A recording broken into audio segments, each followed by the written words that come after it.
దేవుని పరిశుద్ధ నామమునకు మహిమ కలుగునుగాక. మరొక్కసారి ఈ షారోనుపల్ల పరిచర్య సంఘము నుంచి మీ ముందుకు వచ్చి దేవుని స్వార్థ ప్రకటించడానికి దేవుడు నాకు ఇచ్చిన ఈ గొప్ప ధన్యతను బట్టి దేవునికి వందనాలు. మీ అందరికీ కూడా యేసునామం పేరిట వందనాలండి.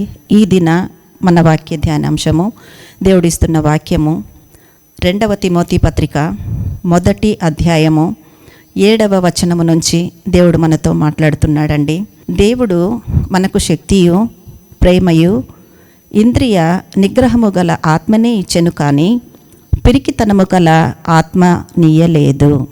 కాబట్టి నీవు మన ప్రభువు విషయమైన సాక్ష్యమును గూర్చి అయినను ఆయన ఖైదీనైన నన్ను గూర్చి అయినను సిగ్గుపడక దేవుని మహాశక్తిని బట్టి సువార్త నిమిత్తమైన శ్రమానుభవములో పాలివాడవై ఉండుము అని దేవుడు మనతో మాట్లాడుతున్నాడండి. కాబట్టి ఇహలోక పరంగా మనకు ఒక కష్టం కలిగినప్పుడు, లేక ఎన్నోసార్లు దేవుని ముందు మనం మోకరిల్లి మనకున్న స్థితిగతులను దేవుని ముందు బయలుపరిచినా కూడా కొన్ని విషయాలలో ధైర్యం పొందుకోలేని స్థితిలో ఉన్నామేమో, లేక ఇతరుల మాటలను బట్టో జరుగుతున్న పరిస్థితులను బట్టో కృంగిపోతూ ఇంకా ఇది జరుగుతుందో లేదో అని అనుకుంటూ మనం ఉంటున్నామేమో. కానీ దేవుడు ఈ 2వ తిమోతి పత్రికలో 1వ అధ్యాయం 7వ వచనము ద్వారా మనతో ఏం మాట్లాడుతున్నాడంట? మనల్ని బలపరుస్తున్నాడు. ఆయన మనకేమి ఇచ్చాడో ముందుగా మనం గ్రహించాలి.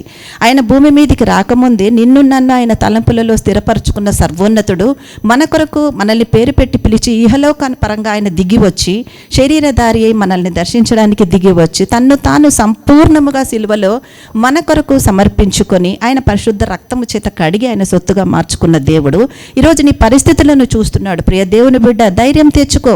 నువ్వు ఏ పరిస్థితులను చూసి కృంగిపోతున్నావు, ఏ పరిస్థితులను చూసి నువ్వు భయపడిపోతున్నావు, ఏ స్థితిగతులను చూసి నీ ధైర్యాన్ని కూడగట్టుకోలేని స్థితిలో నువ్వు ఉన్నావేమో. కాబట్టి దేవుడు ఈరోజు నిన్ను దర్శిస్తూ నీ దాకా వచ్చి నీతో మాట్లాడుతున్నాడు. ఆయన మాట ఏమై ఉన్నది? దేవుడు మనకు శక్తియు ప్రేమయు ఇంద్రియ నిగ్రహమును గల ఆత్మనే ఇచ్చెను. నీ ఉన్న పరిస్థితుల్లో ప్రియ సహోదరి సహోదరుడా, నీతో దేవుడు మాట్లాడుతున్నాడు. దేవుడు నీకు ఏమి ఇచ్చి ఉన్నాడు? రక్షణ పొందుకున్న తర్వాత దేవుడు నీకు ఇచ్చిన బహుమానం ఒకటి నీలో ఉంది. ఆ బహుమానమే ఈ వాక్యము ద్వారా నీ ముందుకు వచ్చి దేవుడు నిన్ను దర్శిస్తున్నాడు. ఏమి ఇచ్చాడు ఆయన నీకు? దేవుడు మనకు శక్తియు ప్రేమయు ఇంద్రియ నిగ్రహము గల ఆత్మనే ఇచ్చాడు. అంటే నీలో ఉన్న పరిశుద్ధాత్మ దేవుడు నిన్ను ధైర్యపరిచేవాడు, ఆయన ప్రేమించేవాడు, ఆయన మహాశక్తి సంపన్నుడై ఉన్నాడు. కాబట్టి నిన్ను కంట్రోల్ చేయగలిగిన ఆత్మ నీలోనికి వచ్చి ఉన్నాడు. అంటే నీ స్థితి ముందున్న ఈ లోకములో ఉన్నప్పుడు ఎలా ఉన్నావో ప్రతిదానికి భయపడుతూ కృంగిపోతూ ఉన్నావేమో. కానీ ఈరోజు దేవుడు నిన్ను రక్షించి తన రక్తముతో కడిగిన తర్వాత, విమోచించి పేరు పెట్టి పిలుచుకున్న తర్వాత దేవుడు నీకు ఒక ఆయుధాన్ని దేవుడు ఇచ్చాడండి. ఆ ఆయుధమే పరిశుద్ధాత్మ దేవుడు. ఆయన నీలో ఉండి ఆయన చేస్తున్న కార్యం ఏంటిది? ధైర్యపాత్మను దేవుడు నీకు ఇచ్చాడు.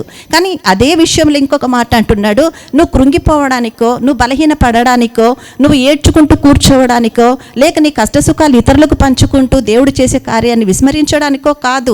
దేవుడు సెలవిస్తున్న మాట ఏమై ఉందంట? దేవుడు నీకు ఇచ్చిన ఆ అభిషేకం ఎటువంటిది?